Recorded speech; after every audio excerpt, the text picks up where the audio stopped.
19.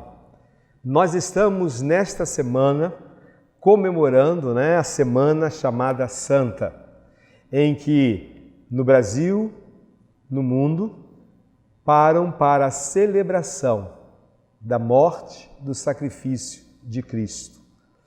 O sacrifício da cruz e a ressurreição de Jesus no próximo domingo, chamado Domingo de Páscoa. Mas eu quero nessa hora convidá-lo a pensarmos juntos sobre convicções. O que é convicção? Convicção, nós temos a ideia de entendermos que é uma certeza. Quando conversamos com alguém, alguém diz assim: você tem convicção de que isto é uma verdade? Você diz: eu tenho convicção, é uma verdade. Então aquilo ali é motivo para você brigar, motivo para você fazer com que as pessoas compreendam que você está certo, porque aquilo é a tua convicção. Ou então você diz: eu tenho convicção, mas alguém vai chegar e dizer: mas eu penso assim, assim, assim, e você vai dizer: mas eu não discuto, a minha convicção é esta, eu não vou discutir sobre isto, porque se você pensa que isto é a sua verdade, é a sua convicção. A minha convicção eu a tenho. Porém, existem algumas pessoas que lutam por uma convicção e que acham que ela tem uma convicção, mas parece que aquela convicção é traiçoeira, é levada em algum momento e deixa de ser uma convicção. E a dúvida toma conta, então não é convicção. Ou, quem sabe, ela é influenciada. E porque é influenciada, ela é mudada, então não é convicção. É algo que você pensava ser convicção, mas que não é convicção. Pilatos, no capítulo de número 19, nos leva a pensar acerca disto.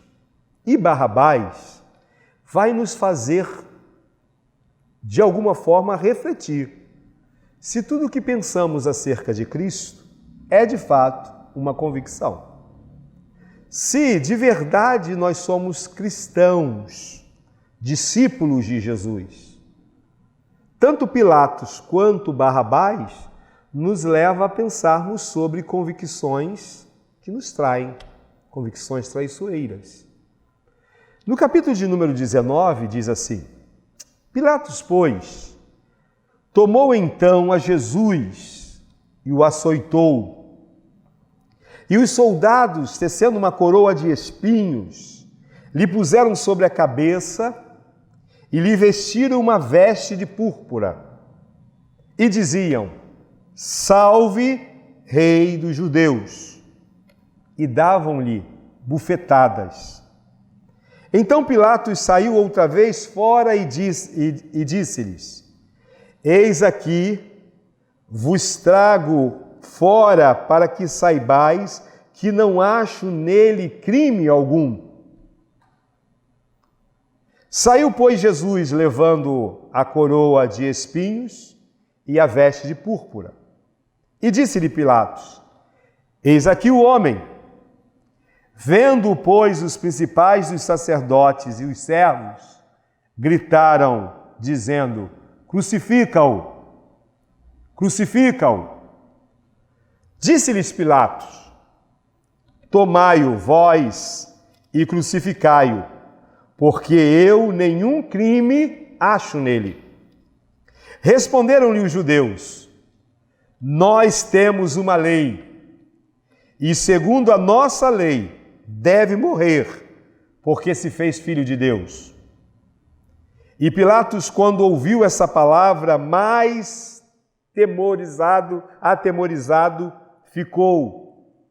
E entrou outra vez na audiência e disse a Jesus: De onde és tu? Mas Jesus não lhe deu resposta.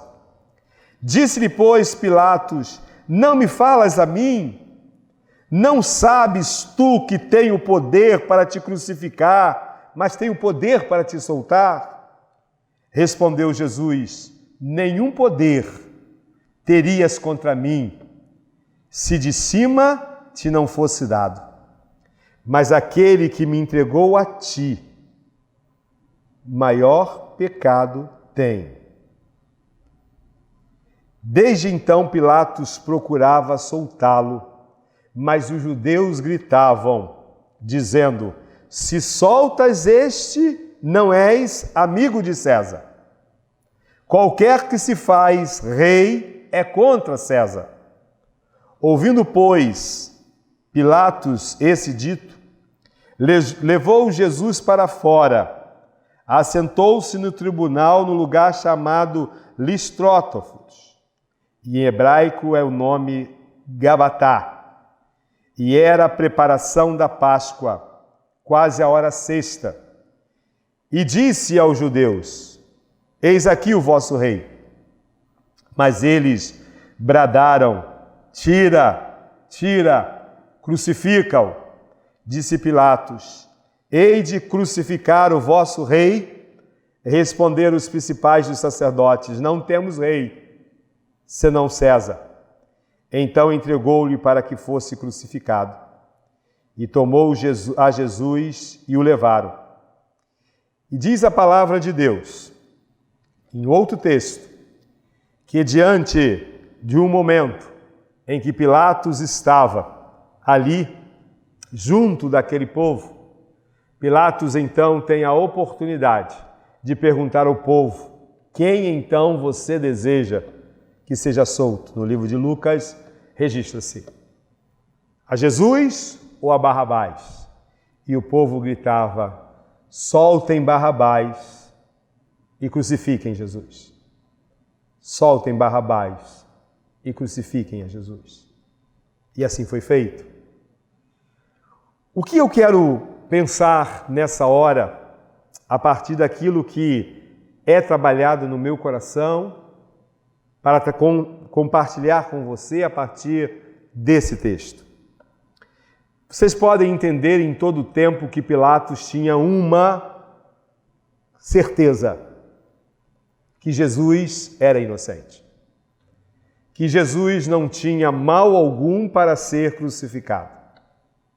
Vocês conseguem entender que várias vezes Pilatos tenta, de alguma maneira, fazer com que Jesus não passasse por aquele momento que passou. Mas por que Pilatos preferiu que assim acontecesse? O que traiu Pilatos? O que trouxe a Pilatos, nesse momento, a não posição de fazer com que Jesus, naquele momento ali, fosse glorificado e reconhecido? Claro e evidente que a gente precisa entender sobre o plano divino, que Jesus, de uma maneira muito especial, diz no versículo 11, se eu estou aqui é porque existe uma permissão para que eu esteja aqui. Você não tem nenhum poder sobre mim se não fosse dado a você esse poder. Então, Jesus conhecia e entendia que aquilo teria que acontecer desta forma. Pilatos não conhecia exatamente o plano divino, mas Jesus sabia que pela obediência ele iria enfrentar o cálice da dor da cruz. Aquele cálice que ele tinha orado lá no Getsêmani, pedindo ao Senhor que, se fosse possível, afastasse dele. Mas, todavia, não fosse como ele mesmo estava pedindo, mas como o Pai já tinha decidido. Mas, nesse momento, Pilatos me ensina como homem. Pilatos me ensina como uma pessoa. Pilatos nos faz entender acerca daquilo que às vezes nos trai. Aquilo que a gente às vezes pensa ser uma convicção. E a gente, por alguma atitude, a gente parece que muda. Parece que a gente cede. Parece que a gente abre mão das nossas convicções, das nossas certezas. Pilatos não via mal algum. Ele não via mal algum em Jesus. Mas se existe algo que faz com que Pilatos fracasse e abra mão da sua convicção, era porque Pilatos precisava ouvir a voz dos outros. Ah, meus irmãos, que poder tem a voz do outro sobre a sua vida? Você já percebeu quantas pessoas que vão sendo seduzidas pela voz do outro? Vocês já pararam para perceber que existem pessoas que hoje estão firmes e amanhã estão vacilando? Abrem mão de tudo porque começam a ouvir a voz dos outros. A multidão fazia uma pressão muito grande sobre Pilatos. O sumo sacerdote estava fazendo uma pressão muito grande sobre Pilatos. Era como se ele tivesse que se posicionar. Era como se ele tivesse que dizer assim: eu decido e pronto. Mas isso lhe custaria talvez a própria vida. Ah, quantas vezes nós precisamos repensar as nossas convicções. Porque a gente proclama, prega, fala, recitamos versículos bíblicos, mas ouvimos a voz dos outros. E às vezes a nossa convicção de que hoje o Senhor é Deus Todo-Poderoso, amanhã parece que já não é. Eu já consigo sentar junto ao meu desânimo e esquecendo das promessas do Deus vivo que me diz que Ele me sustenta. Pilatos me ensina isso. Em primeiro lugar, que ele não via em Jesus mal algum e que ele sabia que Jesus era alguém especial. Ele entendia, talvez pelo olhar de Jesus, que ele não estava tratando com um criminoso, mas com um santo. Mas ele tinha que ouvir a voz dos outros. E porque ele ouviu a voz dos outros, as suas convicções foram deixadas de lado e ele propriamente se traiu. A segunda grande verdade é que Pilatos tinha a certeza de quem o Senhor era, mas tinha que agradar os outros. Por ocasião da Páscoa, era comum alguém ser crucificado para que todos aplaudissem. Barrabás era um criminoso, e um grande criminoso, diz a palavra de Deus. Todos conheciam a fama de Barrabás. Há uma poesia, inclusive, que não sei bem se o autor é Mário Barreto França, não tenho certeza, mas ele escreveu uma poesia dizendo: assim diria Barrabás. E é muito interessante, porque Barrabás ele se coloca no nosso lugar. Somos nós, eu e você, Barrabás. O pecador, aquele que Jesus morre no lugar. E é interessante exatamente isto. Pilatos tinha a certeza de quem o Senhor era, mas precisava agradar a outros. Você já parou para pensar quantas pessoas que são cristãos anônimos? Você já conheceu alguém que, como crente em Jesus, nunca teve coragem de confessar? Existem pessoas que têm vergonha até mesmo de carregar a Bíblia na cidade. Existem pessoas que têm vergonha de dizer: eu sou um cristão, e confessar isso. Sabe por quê? Porque confessar Jesus é desagradar alguns. Na faculdade, quantos e quantos são cristãos anônimos? Pelas ruas, no condomínio. Nesse período agora, eu tenho visto um grande movimento acontecendo nos condomínios, nas grandes cidades, cada um na sua janela cantando hino, cada um na sua janela orando o Pai Nosso. Mas quantos cristãos anônimos vivenciaram o subir e descer do elevador, sem nunca ter pregado sobre Jesus. Quantas pessoas nos comércios entraram e saíram, mas nunca falaram de Jesus a ninguém. Pilatos me ensina que ele tinha uma certeza de que Jesus não tinha mal algum para ser crucificado. Mas ele tinha que agradar a outros. E aí então ele se trai. A sua convicção se torna uma convicção traiçoeira. Não era mais uma verdade. Ele precisava agradar a outros. Mas terceira grande lição, Pilatos tinha duas opções. Naquele momento ele tinha duas opções e duas certezas. Ele tinha a sua própria covardia naquele momento para lhe calar.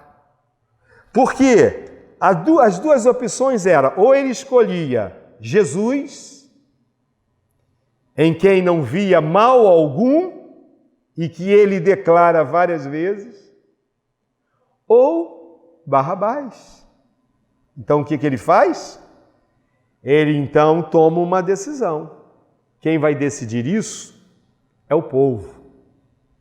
Quem vai decidir isso é a voz da multidão. Eu quero lhe perguntar nesta noite, a certeza que você tem leva-o a defender Jesus em todo o tempo, em todo momento?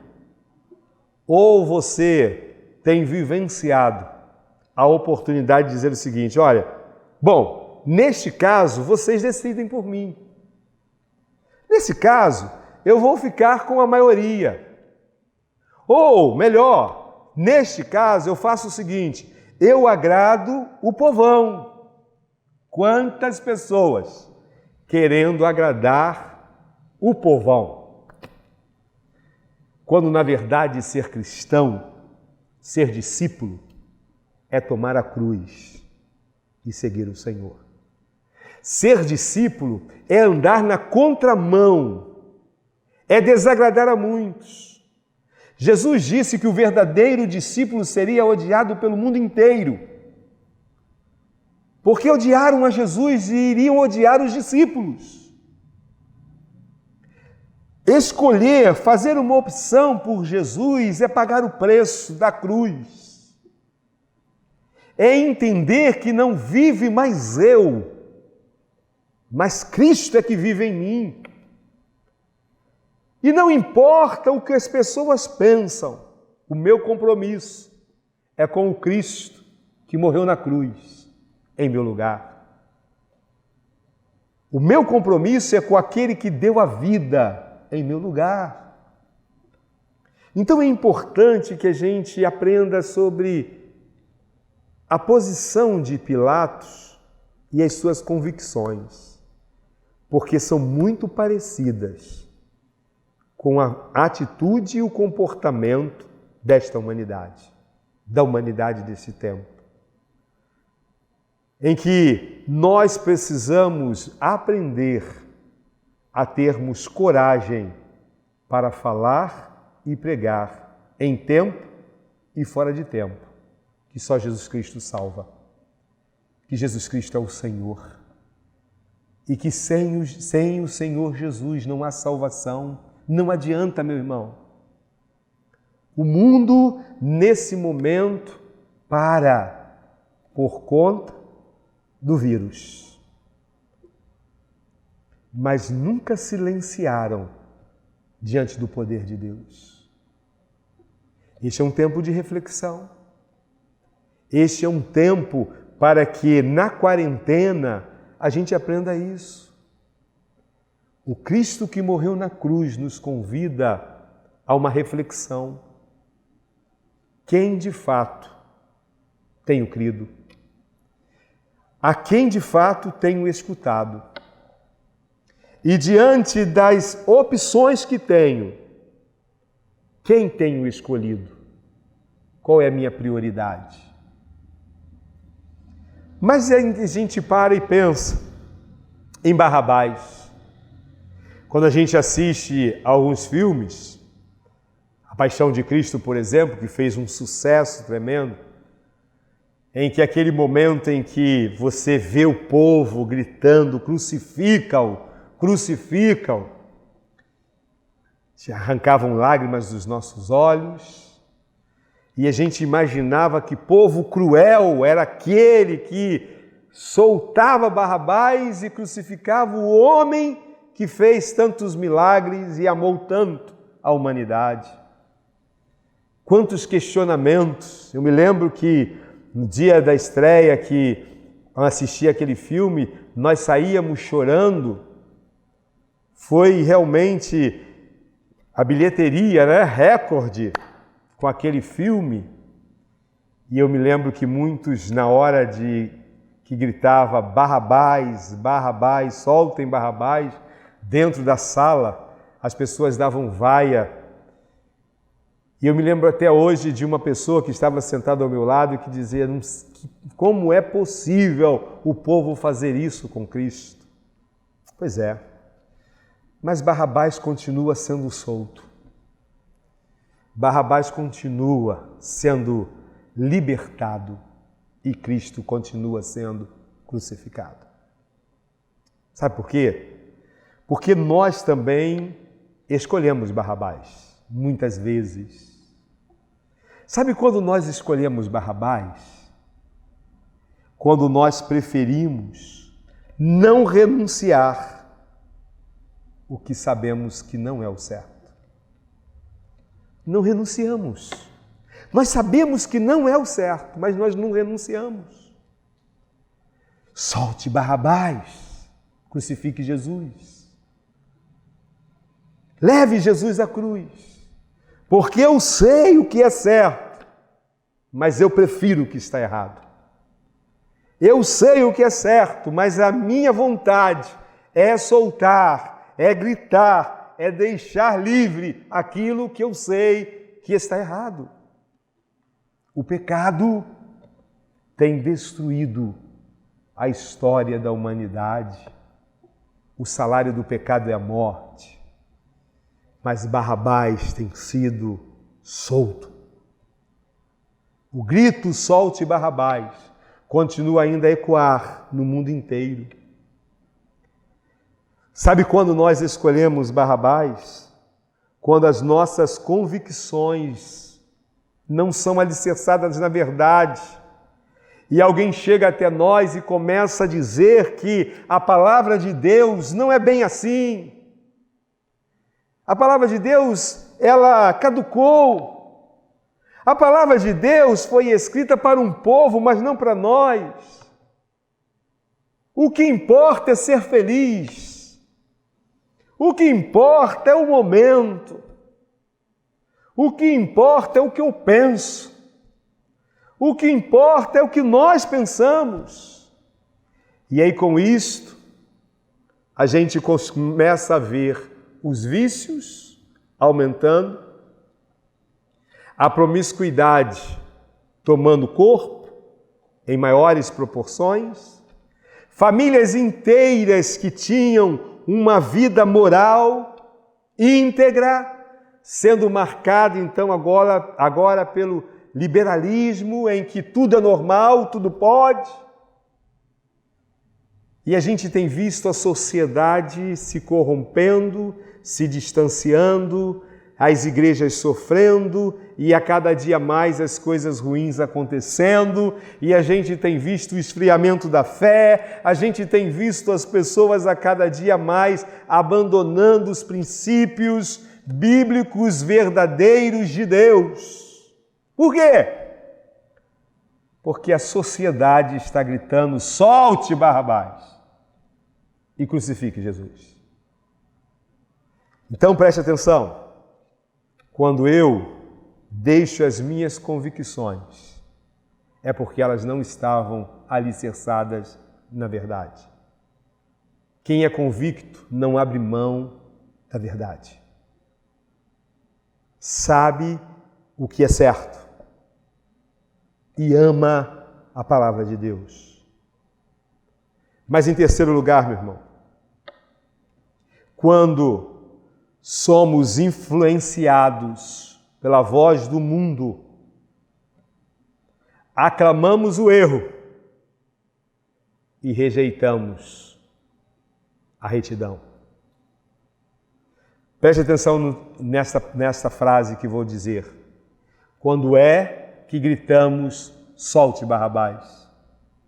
Quando, influenciados pela voz do mundo, aclamamos o erro e rejeitamos a retidão.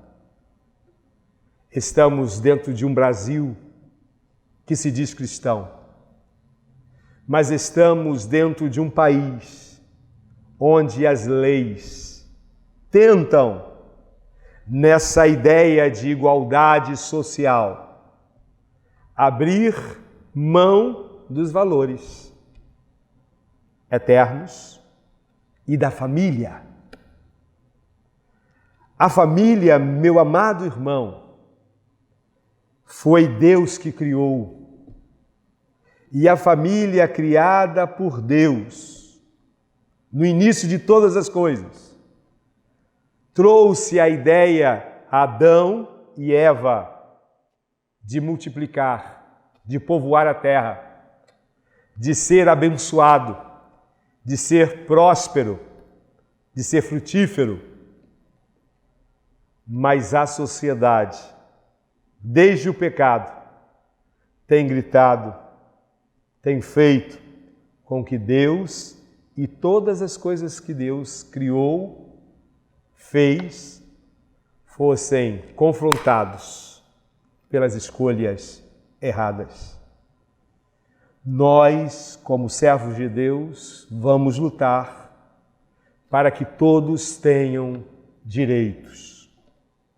Lutamos como igreja e amamos pessoas. Servimos pessoas com alegria porque esta é a missão da igreja. Mas adoramos a Deus. Amamos Deus acima de todas as coisas. Essa é a missão da igreja. É amar a Deus sobre todas as coisas e ao próximo como a si mesmo. Mas, meus amados, Barrabás tem sido solto todo o tempo. O grito desta comunidade, o grito da multidão ainda continua sendo: solte Barrabás, crucifique Jesus.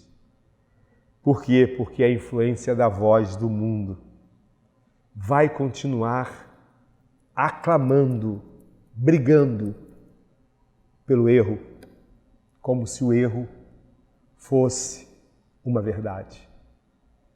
Mas, meus amados, a palavra de Deus, de maneira muito clara no Evangelho de João, vai dizer para nós: se o Filho vos libertar, verdadeiramente sereis livres. O Filho de Deus veio para libertar todos os homens dos erros, do pecado, e veio implantar no coração do homem o reino de Deus. E o reino de Deus joga fora o medo. O reino de Deus implantado no coração traz paz, traz alegria, traz presença do Espírito. O reino de Deus implantado no coração traz certeza de salvação. O reino de Deus implantado na vida do homem faz com que o homem tenha paz e paz com Deus. Livro de Romanos, capítulo de número 5, diz: agora nós temos paz com Deus. Justificados, pois, em Cristo, temos paz com Deus. Justificados com Cristo porque Ele, no lugar de Barrabás, um pecador, morre. Mas Barrabás estava no plano de salvação. Não sei se depois ele creu. Não tenho certeza, a Bíblia não diz. Mas uma coisa eu tenho certeza: Cristo morreu por Barrabás, Cristo morreu por Pilatos, Cristo morreu pela multidão, Cristo morreu por mim e por você, porque o plano de Deus era que o Filho de Deus viesse ao mundo para ser Salvador, Senhor, para que todo aquele que nele crê não pereça, mas tenha vida eterna. O plano de Deus era esse. Por isso, nesta noite, eu quero lhe dizer, encerrando este momento, durante toda esta semana nós vamos vivenciar, então, a Semana da Paixão de Cristo.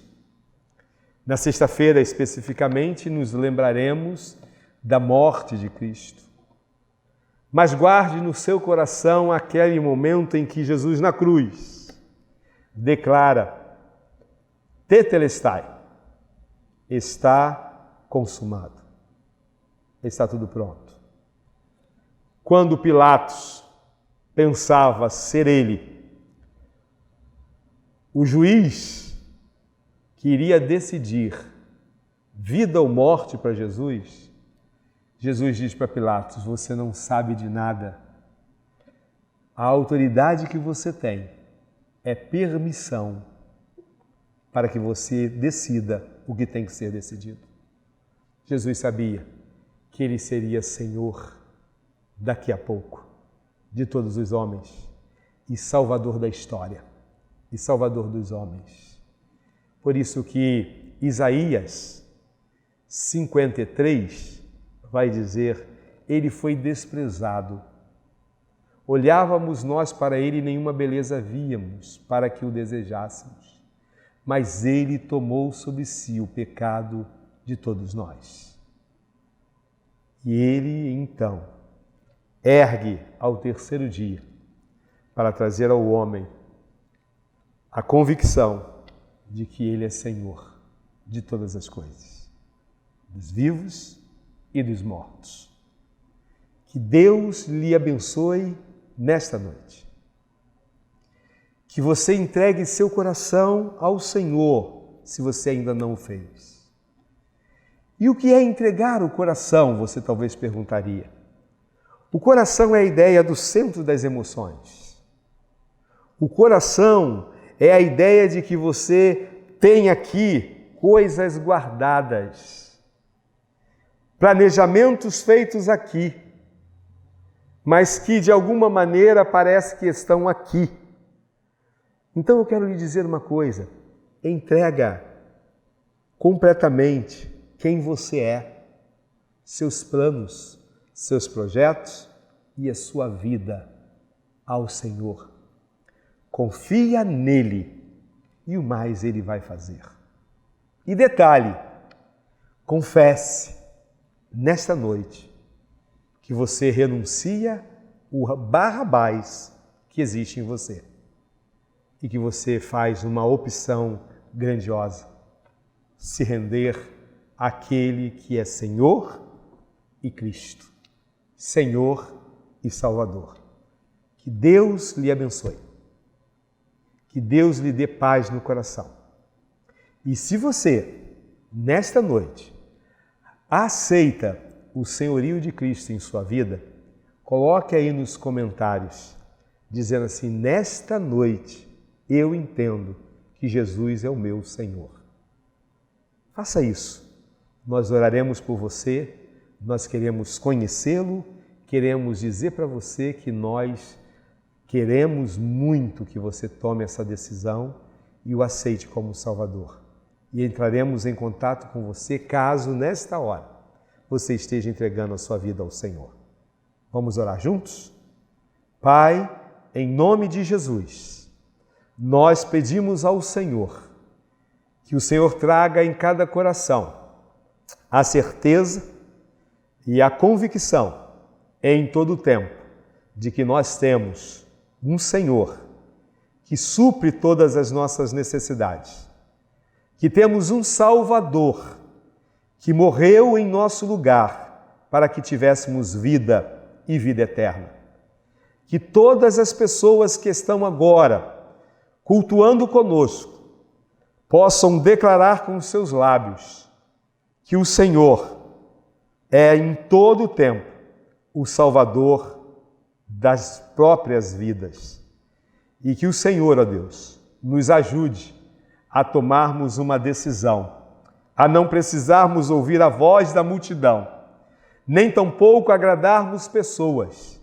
O que queremos mesmo em nossa vida é que em todo o tempo nós possamos dizer: precisamos, queremos e amamos somente aquele que morreu por mim, o Senhor Jesus Cristo. Esta é a nossa oração, para a honra e glória do nome de Deus Pai e em nome de Jesus, o Filho, nós agradecemos e louvamos ao Espírito Santo de Deus, que nesta hora convence a cada um de nós do pecado, da justiça e do juízo. Bendito seja o Deus que nós servimos. Amém, Senhor.